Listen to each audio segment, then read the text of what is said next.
History, Dark Side, un mundo distópico.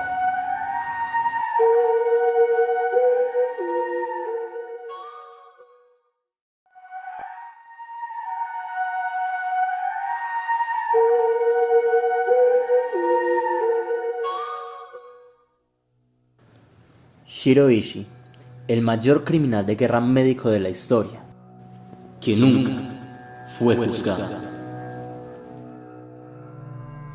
La barbarie nazi es probablemente el capítulo más conocido de la historia por el público en general. La historiografía académica, así como la divulgación y la cultura popular, han dedicado una enorme atención a los trágicos eventos de la Segunda Guerra Mundial, convirtiéndolos en un ícono del terror.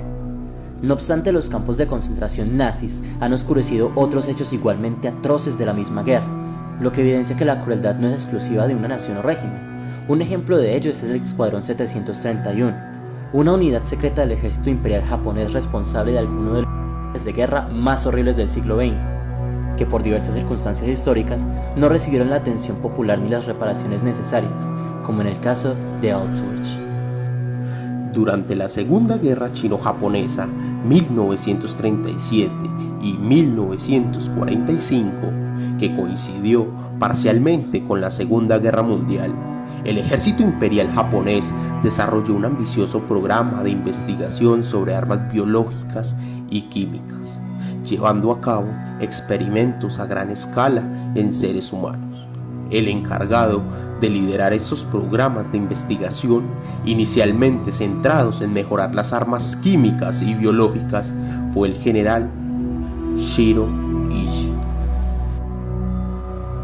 En 1932 surgió en la región un grupo de investigación antiepidémica, un laboratorio que teóricamente debía prevenir la expansión de enfermedades, pero que en realidad se convirtió en un centro para estudiar la posibilidad de una futura guerra biológica. Al mando estaba Shiro Ishii, un médico del ejército que promovió la idea de usar esta modalidad de guerra, la cual era popular en el ámbito científico-militar mundial en ese momento. El Escuadrón 731 estuvo activo entre 1932 y 1945, realizando experimentos en seres humanos, incluyendo hombres, mujeres, niños, ancianos, embarazadas e incluso recién nacidos. A las víctimas se les denominaba Maruta, que significa tronco. Un término que no solo servía como un eufemismo macabro, sino que, según los relatos de los médicos que trabajaban allí, funcionaba como una forma de deshumanización que facilitaba la ejecución de los experimentos. Las atrocidades cometidas en este complejo fueron escalofriantes. Bajo el pretexto de administrar una vacuna, a los prisioneros se les inyectaron diversas enfermedades para estudiar sus efectos, como la peste, el cólera, el tifus, la tuberculosis, la disentería o la viruela.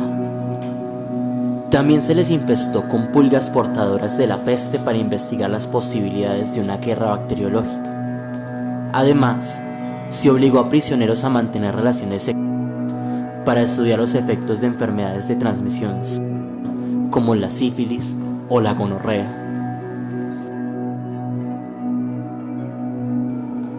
Las barbaridades no se limitaban a esto. Los médicos, dirigidos por Ishii, realizaron vivisecciones en prisioneros sin anestesia para observar los efectos de las enfermedades en tiempo real. También amputaron extremidades y extrajeron órganos. Otras pruebas horrendas incluyeron el uso de armas como granadas o lanzallamas sobre los prisioneros. Incluso hombres y mujeres fueron atados a postes para ser blanco de bombas biológicas y armas químicas. Se calcula que entre 3.000 y 12.000 personas, la mayoría chinas, pero también rusos, coreanos y del sudeste asiático, fueron víctimas de estos experimentos inhumanos. En los centros de experimentación se utilizaron prisioneros de guerra y detenidos políticos acusados de ser espías o miembros de la resistencia, fundamentalmente de origen chino. Las víctimas eran forzadas a comer alimentos infectados o a beber líquidos contaminados, o bien se les obligaba a portar objetos o ropas contaminadas. También se utilizaron cobayas humanos para probar la eficacia de armas convencionales y de agentes químicos y biológicos, como armas de guerra. Se les obligaba a beber hiperita o se les exponía a ácido cianhídrico y gas mostaza. Se probaron los efectos de la inyección de orina de caballo y de agua de mar, la privación de alimentos, agua o sueño, la congelación, las radiaciones masivas con rayos X y un larguísimo etcétera. Algunos prisioneros fueron incluso colocados dentro de máquinas centrífugas para determinar el tiempo de supervivencia del individuo. Los experimentos de hipotermia eran una de las especialidades de Ishii. En ellos se exponía a los prisioneros a temperaturas extremas durante los meses más fríos del año en distintas condiciones, con ropa mojada, con dieta normal, con dieta hipocalórica y etcétera. Y luego se estudiaban diferentes formas de reanimación. La unidad 731 realizó experimentos congelando extremidades de prisioneros y calentándolas luego con agua, observando la temperatura a la cual se desprendían la piel y los músculos. También se llevaron a cabo otras intervenciones quirúrgicas, como apendicectomías y traqueotomías, la extracción de balas previamente disparadas a los prisioneros, amputaciones de extremidades y finalmente el asesinato de los sobrevivientes. Estas prácticas quirúrgicas se presentaron aparentemente como parte del programa de formación de cirujanos del ejército, con el fin de enseñarles cómo tratar a los soldados heridos en el frente. Incluso, tras el fin de la guerra, se publicaron varios artículos en revistas médicas que se basaron en estos experimentos.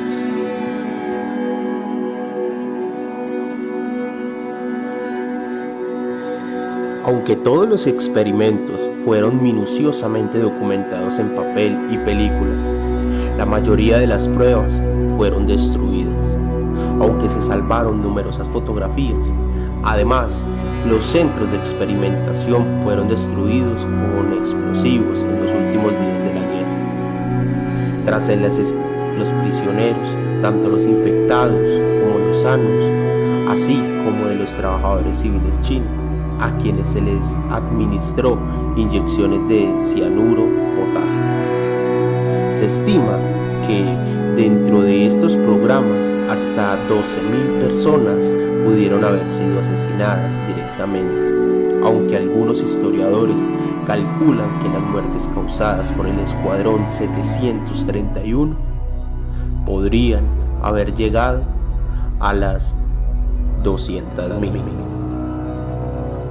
Solo 12 oficiales japoneses de bajo rango fueron juzgados por la Unión Soviética en Khabarovsk, Siberia, en 1949, y las penas impuestas fueron muy leves, oscilando entre 2 y 25 años de prisión.